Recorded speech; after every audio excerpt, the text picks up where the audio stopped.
Yippee-ki-yay, motherfucker. Eh ben non seulement t'es vulgaire, mais t'es ordinaire en plus. Dick Laurent is dead.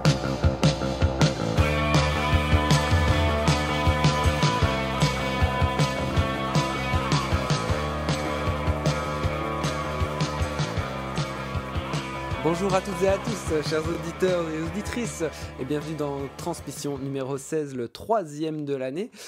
Aujourd'hui, on va parler du deuxième film de Steven Spielberg qui sort justement en 2018, donc Ready Player One, mais on vous garde ça bien au chaud pour la fin de l'émission. On va commencer cette émission avec Hostil, le film de Scott Cooper avec Christian Bale, et ensuite on continuera avec La Prière, le film de Cédric Kahn. Je suis encore une fois très bien entouré avec Manuel As qui est là. Salut Olivier. Salut Manu et salut Lucien. Salut les gars. Aujourd'hui, donc, notre camarade Julien Rombaud n'est pas là. Et mort au combat. Puisque il travaille d'arrache-pied sur la pièce qu'il met en scène et qui va se jouer au Théâtre de Poche de Bruxelles dans les 15 jours, 3 semaines qui viennent. Mais sans plus attendre, on va commencer avec le film Hostil de Scott Cooper. Captain, you do know Chief Yellowhawk. The Army wants to be certain that the Chief gets home to Montana safely without incident. I don't have any idea what he's done. He's a butcher. And the two of you ought to get along just fine. I've killed savages because that's my job. You have no idea what war does to a man. I hate him. I got a war bag of reasons to hate him. This will be done, and it will be done by you. Alors, Hostil, c'est le nouveau film de Scott Cooper, donc réalisateur des Brasiers de la colère, déjà avec Christian Bale, de Strictly Criminal avec Johnny Depp et aussi de Crazy Heart qui a valu un Oscar à ce cher Jeff Bridges. De nouveau ici dans Hostil, il y a un casting 4 étoiles, hein. Il y a Wes Studi, Christian Bale, Peter Mullan, Rosamund Pike, Ben Foster, Timothée Chalamet, j'en passe. En gros, donc c'est un western. Christian Bale incarne le capitaine Joe Blocker, qui est en fin de carrière dans l'armée américaine, qui en a gros sur la patate. Il a encaissé de la violence pendant des années et des années. Et il a une dernière mission qui lui est confiée, qui est d'accompagner un chef indien qu'il a lui-même capturé, qui s'appelle Yellow Hawk, qui est incarné par Wes Studi. Et il doit l'accompagner dans un autre état, le Montana. Sur le chemin, il rencontre Rosamund Pike, qui est une femme meurtrie puisqu'elle a vu son mari et ses 3 enfants tués sous ses yeux par des Comanches. Eh bien, je vais commencer peut-être sur le film. Tu vas commencer ? Je vais commencer.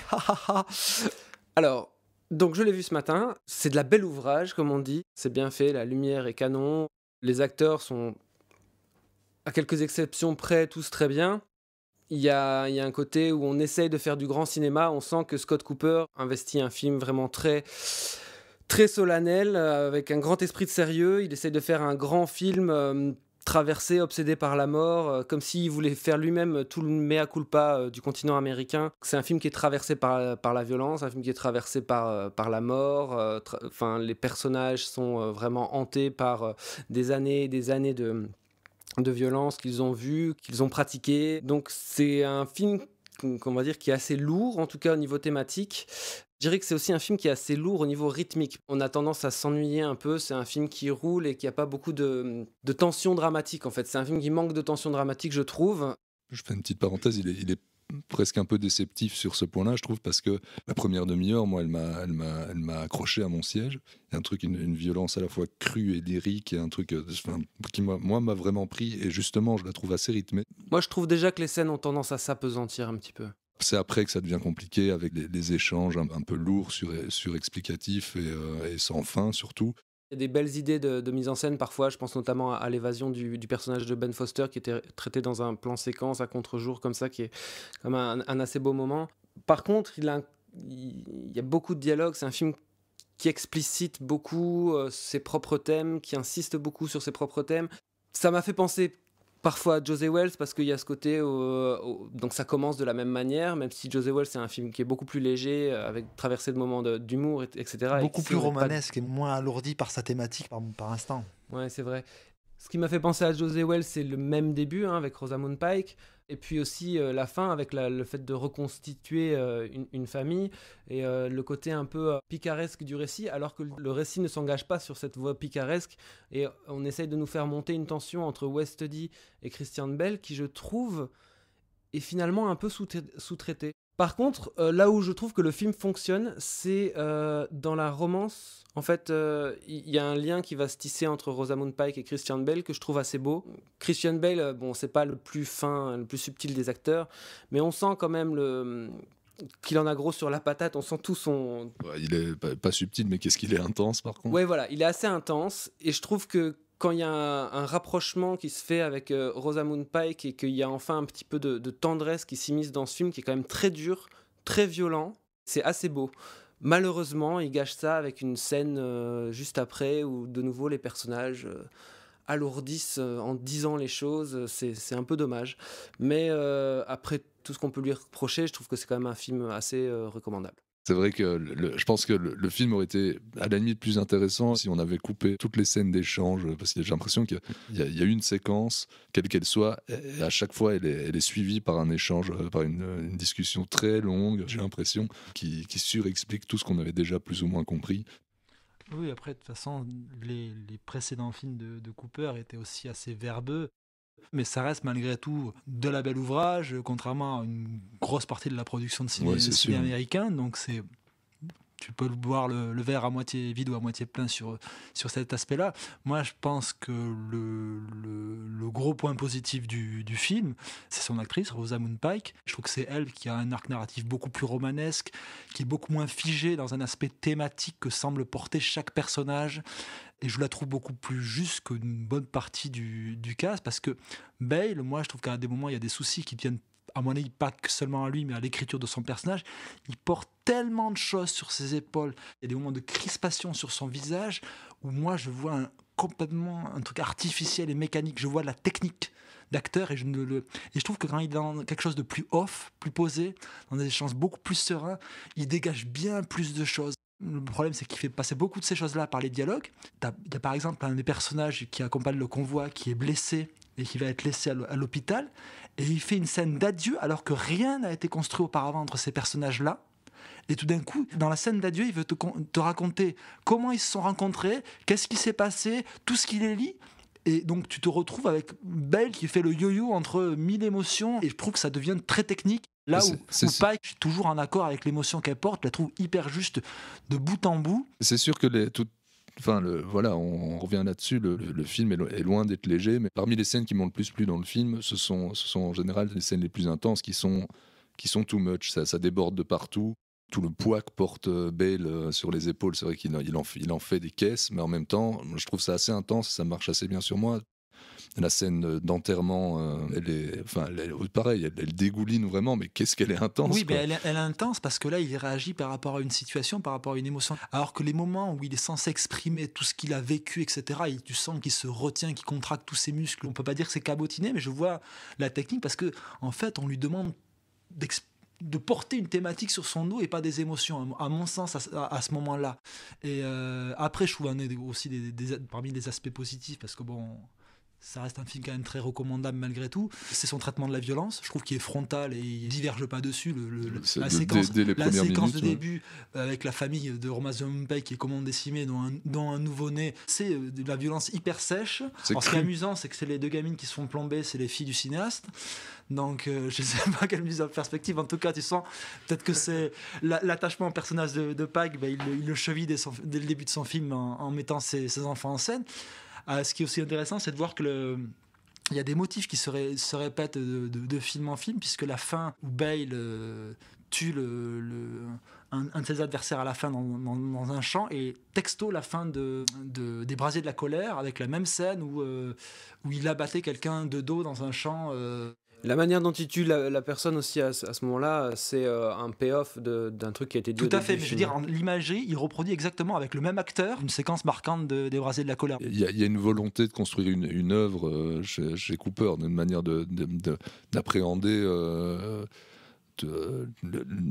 l'histoire et les stigmates états-uniens de différentes manières, que ce soit Crazy Heart ou Suicide, ou les Brasiers de la colère. C'est à chaque fois une manière d'aborder des thématiques communes à travers son pays, sa nation, mais en prenant à chaque fois un angle différent. Et ça m'étonne pas qu'il fasse des liens entre ses films, etc., parce que je pense qu'il y a vraiment une volonté chez lui de créer une œuvre, quoi.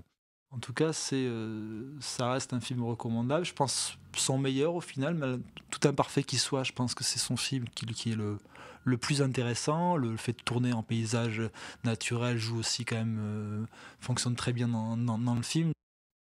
Voilà, très bien. Mais je vous propose que nous enchaînions maintenant sur le film de Cédric Kahn, La Prière.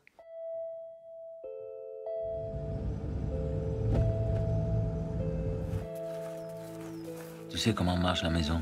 On t'a expliqué. Ici, les règles sont dures, c'est strict. Le père François nous a dit que tu avais fait une overdose. T'inquiète pas.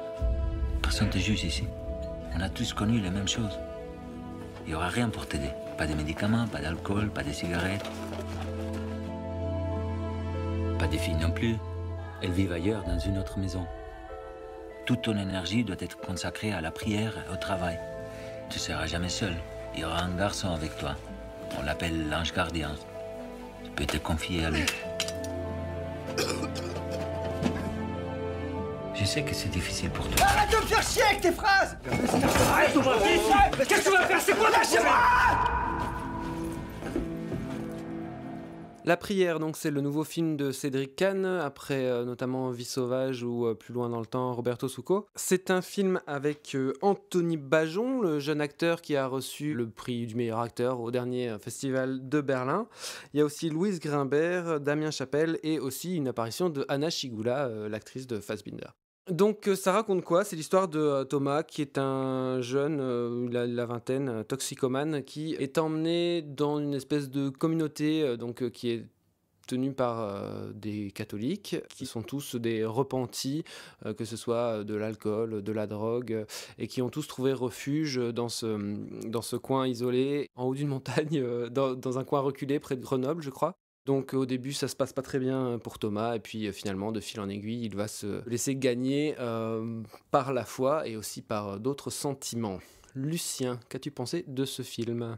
J'ai un problème de positionnement par rapport au film. Ce que j'avais plutôt aimé dans La Vie sauvage, c'était justement cette bienveillance qu'avait Kahn envers ses protagonistes. Les deux films sont très très comparables, si ce n'est que leur sujet est très différent, mais je veux dire, dans la démarche est assez sensiblement la même. Et donc il y a ce même regard bienveillant sur toutes les volontés de ce jeune garçon et de tous ses camarades, je vais dire. Le problème, c'est juste que, mais c'est purement subjectif, mais c'est que moi, ça m'ennuie profondément. J'ai un désintérêt total pour tout ce qui se passe dans le film. Et donc, j'ai pas tellement à reprocher au film en tant que tel, mais pour moi, la séance est une véritable pénitence. Je suis vraiment resté dans la salle par esprit professionnel, quoi. Je sais pas ce que vous en avez pensé. J'ai très peu à dire sur le film, mais Après, en parlant juste d'expérience de salle, j'ai passé cette séance dans une salle où je devais être le plus jeune de la salle. La moyenne d'âge était plus proche de 70 ans, catholique, en train de reprendre les chants liturgiques pendant le film. C'était une séance un peu spéciale. Après, moi, le souci que j'ai avec le film, c'est que cette ascèse du personnage, elle se retrouve, on va dire, à la réa, avec une mise en scène... très film français, c'est-à-dire ultra statique, sans profondeur, une lumière absolument dégueulasse. T'as l'impression de voir un téléfilm France Télévisions régional, au point que dans les scènes nocturnes, tu vois absolument que dalle, c'est masqué par un grain vidéo dégueulasse qui envahit tout l'écran. Après, effectivement, il y a ce côté bienveillant vis-à-vis de ces personnages, mais il y a vraiment un problème de rythme, d'avancée du récit.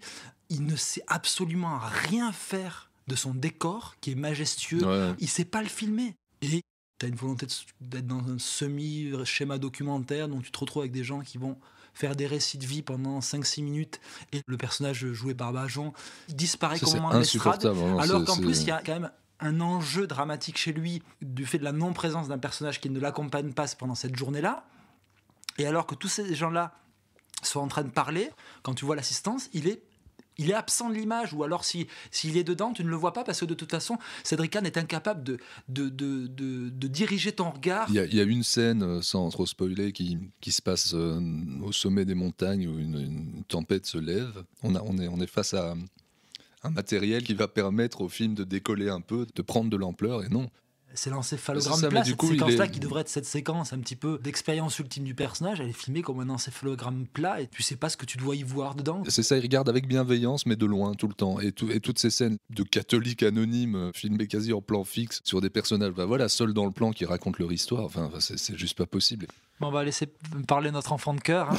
Oui. Donc, bon, je suis à peu près d'accord avec tout ce que vous avez dit, mais en même temps je vous trouve super dur. Non, je suis d'accord sur le fait que la scène avec, en effet, les récits de toxicomanes repentis, etc., c'est très plat, c'est très long, c'est très difficile à encaisser, alors qu'en plus, il y a un enjeu dramatique pour le personnage à ce moment-là qui n'est pas traité, c'est dommage. Ça, c'est une scène qui est vraiment ratée. La scène, en effet, d'escapade dans la montagne et ce qui se joue sur le personnage à ce moment-là, c'est aussi super mal traité, je suis d'accord avec ça.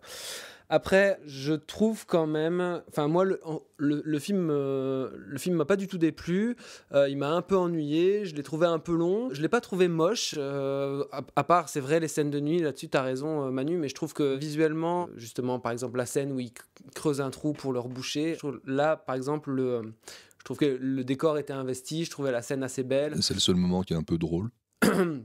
Et il y a des choses qui se jouent au niveau du personnage que moi j'ai... en fait, le film m'a vraiment touché pour plusieurs choses. C'est le rapport d'amitié qu'il a avec l'espèce de grand frère qu'il a quand il arrive là-bas sur place. Et le moment où ils se disent au revoir, moi j'ai trouvé que c'était un moment assez fort. Et alors, je sais pas comment ça se fait, mais je trouve les scènes avec le personnage de la jeune fille, et je les trouve super belles, super justes. Là, il y a un vrai choix il y a une vraie mise en scène pour le coup, parce que donc lui il est immobile contre la porte, et elle par contre il y a un très très long plan sur elle où elle est dans la même focale mais elle bouge beaucoup dans l'espace et on la perd pas pendant toute la séquence, et je trouve que c'est une séquence assez belle, et je trouve que tout ce qui se joue autour du personnage féminin, de la relation entre Thomas et le personnage féminin, est assez beau. Et ce que j'ai aimé aussi, c'est tout le côté mystique. Par contre, je trouve ça pas très bien traité, en même temps très casse-gueule. C'est vrai que les scènes où ils chantent, encore les chants liturgiques, moi je trouve que ça va, mais c'est quand on chante des cantiques à la guitare, ça c'est Let it shine, let it shine. Ça c'est quand même très très très difficile à encaisser. Ce qui est bien, ce que je trouve qui est bien dans le film, c'est que en fait, l'amitié et l'amour sont des expériences mystiques au même titre que la découverte de la religion pour le personnage. Et ce qui se passe notamment à la fin du film, qui est le choix que le personnage fera, je trouve que c'est... Enfin, moi, en tout cas, ça m'a ému, ça m'a touché, même si je trouve que ça met du temps... La manière dont c'est amené dans une voiture... Ça met du temps à arriver, ça met beaucoup de temps, et voilà. La scène dans la bagnole, quoi, merde. C'est long, c'est très long. Techno-liturgique. Mais moi franchement le film m'a pas c'était pas du tout une torture, une séance de torture comme ça a pu l'être pour vous, et j'ai trouvé l'acteur aussi assez bon, quoi. Ouais, ça c'est vrai, il faut le reconnaître. Surtout il est atypique parce qu'il a cette espèce de visage de gosse mal dégrossi, quoi, et quand il au début, quand il pète des câbles, il est vraiment assez intense, je trouve. Oui, il est assez juste, autant dans sa douceur que dans sa violence. Ça, oui, à ce niveau-là, c'est vrai que... Voilà, j'ai réussi à vous faire dire du bien du film. Je suis heureux. D'autres choses ? Non. Très bien. Et bien sur ce conseil, nous allons passer à Ready Player One, le film de Steven Spielberg. My name's Wade Watts. My dad picked that name because it sounded like a superhero's alter ego. like Peter Parker or Bruce Banner. But he died when I was a kid. My mom too. And I ended up here. Sitting here in my tiny corner of nowhere. There's nowhere left to go. Nowhere. Except the Oasis.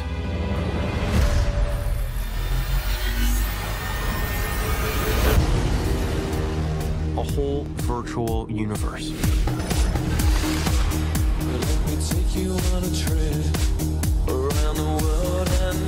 People come to the Oasis for all the things they can do. But they stay because of all the things they can be. Can you feel this?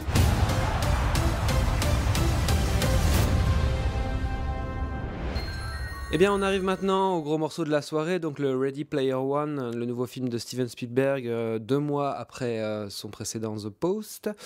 Donc, Ready Player One, c'est avec Ty Sheridan dans le rôle principal de Wade Watts. Wade Watts, dans un futur proche, 2040 aidé, du coup, on n'a pas vérifié. 45. 2045, vit dans une ville surpeuplée, une cité US surpeuplée en Ohio, je crois. Et tous ses concitoyens passent la plupart de leur temps dans une espèce d'univers parallèle virtuel qui s'appelle l'Oasis, dans lequel on peut incarner un peu qui on veut, ce qu'on veut, et qui fonctionne globalement sur les règles du jeu vidéo. Donc on peut gagner du crédit, on peut gagner des artefacts, il y a des énigmes, des courses, ce genre de choses. Et le créateur de cette oasis est mort au tout début du récit, et il a laissé un easter egg, donc une espèce de surprise, et il faut acquérir 3 clés pour pouvoir accéder à cet easter egg, et celui qui accédera à l'easter egg deviendra à son tour propriétaire de l'Oasis. Bien sûr, il y a des grands méchants qui s'appellent IOI, qui sont menés par Ben Mendelsohn, qui essaye de mettre la main sur cet easter egg. Dans le film, il y a également Olivia Cooke, Mark Rylance et Simon Pegg. Donc on va commencer tout de suite avec Manu, puisque Manu a publié un article dans le Passeur Critique sur le film. Manu, qu'as-tu pensé du film de ce cher tonton Steven ? Ce qui est passionnant, c'est que derrière le bouquin d'Ernest Cline, c'est comment à partir de ce qui aurait pu être une sorte d'empilement assez indigeste de licences, de films, de plein de références, comment il arrive à construire un film qui se tient, qui raconte quelque chose à la fois sur son parcours de cinéaste, sur l'état de l'industrie actuellement, comment arriver à faire un pur film d'auteur au sein d'un blockbuster aussi pété de thunes. C'est assez ahurissant ce qu'il arrive à faire, de ce qu'il dit sur la nécessité de chérir cet imaginaire, mais aussi quel prix il a, toutes les questions qui sont liées à l'identité qui tournent autour du créateur de l'Oasis, mais qui se répercutent aussi chez les personnages. Il y a une des phrases, je crois, qui est citée au tout début du film, qui est « Les gens vont dans l'Oasis pour dans la volonté de pouvoir faire tout ce qu'ils veulent, ils y restent pas pour ce qu'ils peuvent y faire, mais pour ce qu'ils peuvent y être. » Et voilà, il y a cette notion d'identité qui est vraiment chevillée au corps. Voilà, je trouve qu'on voit aujourd'hui comment sont exploitées à gogo les licences, ce côté nostalgique assez mortifère qu'il y a dans l'industrie. Ce que dit Spielberg sur le rapport entre la réalité et l'imaginaire, comment ces 2 choses se nourrissent l'un de l'autre, c'est l'envers d'une même pièce. Je trouve le film est juste, pour moi, assez brillant. C'est après un film tellement dense qu'il est assez difficile de l'appréhender complètement en une seule vision. Très bien, donc j'enchaîne, puis après tu vas rebondir, de toute façon. C'est clair que c'est un film passionnant, déjà c'est un film haletant, où tu sors jamais, c'est un vrai plaisir de spectateur, chaque énigme est super jouissive, super bien mise en scène. On est vraiment dans l'action, on suit toute l'action, même si c'est hyper compliqué à certains moments. Enfin, il y a énormément de choses qui sont mises en scène au niveau des personnages et des possibilités, des espaces et tout. Enfin, c'est quelque chose de très très impressionnant, en tout cas purement au niveau de la mise en scène. Et en plus, ce qu'il y a, c'est qu'on sent une jouissance, on sent qu'il s'amuse à créer ce monde virtuel. Il y a des pures idées extrêmement belles, moi je trouve. La boîte de nuit, la manière dont les gens dansent dans la boîte de nuit, je trouve ça magnifique. Après, il y a une scène aussi dans la salle de bal d'un hôtel assez fameux, qui est aussi, qui reprend ce motif-là et qui est aussi magnifique. Je trouve ça très beau aussi la manière dont il gère le rapport entre réalité et virtuel, tant au niveau du temps du film qu'au niveau des interactions qu'il y a entre le réel et le virtuel. Au fur et à mesure du film, en fait, on est de plus en plus quelque part dans la réalité et il y a de plus en plus de connexions entre les deux. Et c'est aussi ce que raconte le film, enfin en tout cas la nécessité de garder quand même prise dans la réalité, de pas complètement s'abandonner à l'imagination ou au virtuel. Et ce qui est très beau, c'est qu'il arrive tellement bien à le faire qu'à la fin même, dans une scène, on va dire, de climax, il entremêle une scène qui se passe dans le monde virtuel et une scène qui se passe dans le monde réel, qui sont sur des rythmes complètement différents. Enfin, une scène hyper intimiste qui se passe dans une chambre de gamin et une scène de course-poursuite, en gros, pour faire bref. Et c'est brillant, quoi. Mais ça, le film raconte quand même, enfin, parle de la nécessité d'avoir l'un et l'autre et que les deux se mêlent au sein d'une vie et que c'est impossible autrement. Et c'est sûr que du coup, ça parle à nos petits cœurs de geeks, quoi. Oui, après, bon, on peut se poser la question de l'empilement de références. En tout cas, contrairement à toute la vague doudou dont on a déjà parlé dans cette émission, ce qui se passe ici, c'est que c'est complètement justifié parce que la pop culture est déjà un sujet même du film, puisque le film se passe à 50%, on va dire, dans l'imaginaire de quelqu'un qui est déjà gavé, nourri de pop culture. Donc quelque part, ça a un sens. Après, c'est vrai qu'il y a énormément de références. On n'est pas du tout obligé d'avoir ces références pour pouvoir apprécier le film, même si on va dire que sur la deuxième énigme, c'est quand même bien d'avoir la référence. Mais là, pour la deuxième énigme, sans spoiler, parce que c'est un des gros ajouts par rapport au bouquin en termes de narration, l'énigme, elle n'est pas juste dans le film qu'ils vont investir, mais aussi la résonance que ce film-là a par rapport à la carrière de Spielberg. Sa reconnaissance en tant qu'auteur, c'est là où c'est impressionnant, c'est comment il arrive à lier des trucs très intimes sur sa manière d'appréhender la création. C'est sûr et certain, et c'est pas pour rien que Spielberg fasse ce film-là, lui qui est probablement le cinéaste le plus connu du monde avec Quentin Tarantino aujourd'hui. Et oui, évidemment, dans le personnage de Rylance, dont j'ai oublié le nom dans le film. Hallyday. Et oui, du coup, c'est quand même juste un artiste qui a créé une fiction dans laquelle le monde entier se retrouve, et qui d'autre que Spielberg pour raconter cette histoire-là, quoi. Après, si je dois passer plutôt au point que je trouve négatif, en tout cas après une première vision, le personnage principal, je le trouve pas très intéressant. Je le trouve un peu fade. Je trouve par exemple le personnage de la jeune fille, donc Artemis, beaucoup plus intéressant. Et encore, je trouve que leur romance est pas suffisamment poussée et fouillée pour que ce soit vraiment touchant. Et d'ailleurs, il y a un moment où le film, quelque part, confesse ça, parce que toujours sur cette deuxième énigme, à un moment, on perd le personnage principal pour aller sur un personnage secondaire dans une scène qui est assez clé. Et c'est bizarre parce qu'on se dit, tiens, mais pourquoi est-ce qu'on va sur ce personnage-là ? Parce que dramatiquement, c'est étrange de switcher de point de vue à ce moment-là. Après, c'est chouette parce que le personnage, justement, qu'on suit à ce moment-là, il est nourri parce que, justement, il a une faille, une peur, et donc c'est très intéressant.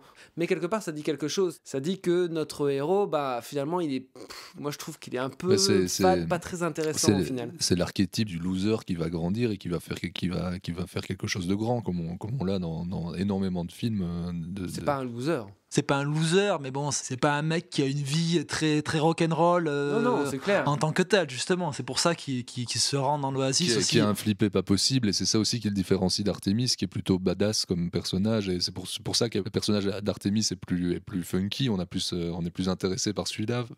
Après, je pense que cet aspect-là que tu vois comme un défaut sur les personnages, t'as effectivement, je pense, un petit déficit d'émotion par rapport à certains films de Spielberg qu'on connaît, même par exemple l'émotion que tu peux avoir très récemment dans The Pentagon Papers. Mais je pense aussi c'est le revers d'un film aussi très méta. Mais pour rebondir sur autre chose, moi tu parlais de la première séquence dans la boîte de nuit. Et je trouve que là où il y a un truc très brillant dans la manière dont Spielberg va justement entremêler ce qui se passe dans l'Oasis et dans le monde réel, tout au début du film, il procède plutôt par séquence, une séquence qui se passe dans le monde réel. Tout au début du film, il y a quand même 45 minutes qui se sont passées. Oui, non, mais je veux dire, ce qui s'est passé auparavant est majoritairement des séquences qui se passe intégralement dans le monde réel ou qui se passe intégralement dans l'Oasis. Et cette séquence-là, elle débute par un truc pour moi qui est très révélateur. Il va faire une sorte de raccord-mouvement entre le moment où le personnage arrive dans la boîte de nuit et en fait n'est pas très à l'aise et donc remet sa cravate ou sa chemise, et là il fait un raccord entre au même moment où il est en train de se tenir dans le monde réel et au même moment dans l'Oasis. Et ce jeu, entre guillemets, où par l'image et par la mise en scène, Spielberg te montre à la fois le malaise un petit peu de Watts vis-à-vis d'Artemis qu'il va aborder, et comment en fait aussi il y est question de tout ce qui drive le film, c'est cette notion d'identité qui est hyper importante et qui est mise en jeu dans cette séquence-là, et comment en fait par juste un cut, et après comment il va le développer dans toute la séquence, Spielberg te l'amène de manière évidente. C'est vrai, c'est un film qu'il faut voir plusieurs fois et qui donne envie d'être vu plusieurs fois, tellement il déborde de choses. Mais c'est le genre de film, moi j'ai l'impression que je pourrais pas le voir sur petit écran parce qu'il y a trop d'infos. Il y a trop d'infos dans chaque cadre, ça va être compliqué. Enfin, je veux dire, le voir autrement que sur grand écran, les grandes scènes, genre la poursuite en voiture du début ou l'espèce d'assaut de la troisième partie du film, j'ai l'impression que je vais perdre énormément. Donc, faut mettre sur pause alors. Ça pause et se rapprocher de l'écran. Non, mais je veux dire, je pense qu'il y a des gens qui vont passer à côté du film à cause de ça, parce on peut avoir cette espèce d'impression de regarder quelqu'un jouer à un jeu vidéo qui est vraiment super bien foutu, super bien écrit, etc. Mais quand même de regarder quelqu'un qui joue à un jeu vidéo sans avoir la manette en main, et donc moi je trouve pas. Je trouve qu'il y a des pures idées esthétiques dans le monde virtuel et dans l'Oasis. On a déjà cité la boîte de nuit, mais quand il gagne la première course, cette fanfare qui joue sans êtres humains, juste les instruments, etc. Moi je trouve qu'il y a vraiment beaucoup d'idées purement visuelles qui font que c'est beaucoup plus qu'une cinématique de jeux vidéo. Et après, je pense sur la réception, à voir ce que sera la réception de Ready Player One, mais après, c'est aussi un film qui est pas forcément, même s'il y a c'est pas un pamphlet à ce que pourrait faire un Verhoeven ou je ne sais quoi, mais il est pas forcément tendre aussi avec ce qui est devenu justement cette industrie du cinéma, du blockbuster, et puis aussi ce que sont devenus aussi une partie de certaines des fanboys, etc. Puisqu'ils montrent quand même des mecs qui bossent pour cette entreprise qui pourrait être assimilé à, je sais pas, à ce que fait Marvel, à ce que fait Disney en bouffant des licences et en te faisant croire mec, on est geek comme toi, on aime la même culture, mais en fait c'est juste pour te piquer ton pognon et c'est tout, et te vendre des produits, ce qui est le personnage de Mendelssohn. Alors il est caricatural, mais il incarne ça, et il incarne quelque chose qui existe foncièrement actuellement. Et donc voilà, je sais pas à quel point il n'y aura pas aussi peut-être un phénomène à la fois soit de compréhension, soit de rejet vis-à-vis de la merde que les gens bouffent et légitime, et ça serait intéressant de voir ce que seront les chiffres d'un film comme le prochain Marvel et de Ready Player One, parce que pour le coup, en termes de spectaculaire, mais qu'est-ce que ça les enfonce. Quand tu te souviens de la dernière grosse partouze Marvel, Civil War, avec cette séquence qui était censée la séquence ultra spectaculaire où tu les voyais tous se fighter sur un pauvre aéroport tout dégueulasse, et ce que te met dans la gueule Spielberg, tu fais... Mais en termes de clarté aussi, et d'intérêt, je veux dire, les mystères, les deux premières énigmes et les manières dont elles sont résolues dans le film, c'est purement jouissif. C'est des trucs que tu vois jamais dans des Marvel aujourd'hui, au niveau de son récit, de la conduite du récit et de comment les indices qu'il te donne et de où est-ce que t'es, d'ironie dramatique. Enfin, c'est génial, quoi. C'est juste, ils sont les 15 coudées au-dessus de tous les autres, clairement. Très bien, bon, on va s'arrêter là. On a été très très long sur Ready Player One et on va passer tout de suite au conseil. Dis donc, Louis, tu crois pas que tu pousses un peu? Où on va? Bah, je te le demande. Ah, mais si c'est un interrogatoire, qu'est-ce que t'attends pour faire monter des sandwichs et de la bière? Eh bien, pour finir cette émission, nous allons maintenant passer au conseil. Lucien, qu'as-tu à nous conseiller aujourd'hui? Moi, je vais conseiller un docu belge de Idriss Gabel qui s'appelle Je n'aime plus la mer.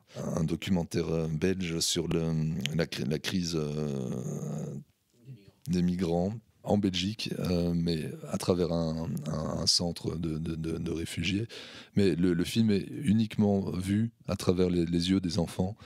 Et c'est ça la force du film, en dehors du fait que c'est un vrai film de cinéma avec vraiment une science du cadre. Le mec raconte des choses à travers son image, ce qu'on n'a pas toujours l'occasion de voir dans des, entre guillemets, petits documentaires belges comme ça. Et là, le film est vraiment très très touchant. Dès le premier plan, sorte de voir des enfants, mais qui ont moins de 10 ans, comme ça, qui se livrent, qui racontent. Le film tire son titre de là, pourquoi il n'aime plus la mer, quoi. Ça ne tient pas que là-dessus, hein. Je prends un exemple comme ça, mais le film est vraiment très très touchant. Les adultes sont presque éludés du film, si ce n'est à travers leurs interactions avec les enfants. C'est un film bouleversant et à voir, et voilà. Merci Lucien. Mais avec plaisir. Merci pour eux. Manu. Je vais conseiller plusieurs choses tournant autour de Spielberg. Tout d'abord, un documentaire récent qui a été produit par HBO, qui revient sur toute la carrière de Spielberg, qui est assez intéressant en termes d'anecdotes sur son cinéma, où interviennent Scorsese, Coppola, Spielberg, qui parle assez bien de toutes les étapes de sa carrière. Donc voilà, je crois que là pour le coup, le film n'existe pas en vidéo, mais vous pouvez le trouver assez facilement dans l'Oasis. Et sinon aussi également une excellente conversation qui est disponible sur la chaîne YouTube de l'American Guild entre Scorsese et Spielberg, qui parle. Scorsese interview Spielberg sur le pont des espions. C'est une heure absolument passionnante de fabrique de cinéma, de questions très concrètes sur la fabrication du film et d'autres films en général de Spielberg. Et mon dernier conseil, un film qui est cité dans Ready Player One, qui est Last Action Hero de John McTiernan, qui était un des précurseurs de ce qui est Ready Player One aujourd'hui. Et voilà. Et puis qu'il faut toujours parler de John McTiernan. Ouais. Je vais vous conseiller d'aller sur le site de l'INA. Parce que sur le site de l'INA, vous pouvez, si vous tapez Cinéma, vous avez accès à toute une banque d'interviews et de making-of de l'émission qui était sans doute la dernière excellente émission de cinéma qu'il y a eu sur la télévision française publique. Notamment une interview de Scorsese assez géniale qui dure un quart d'heure, où il est dans le taxi qui l'amène à l'aéroport pour prendre l'avion pour Cannes au moment de la sortie de La Valse des Pantins.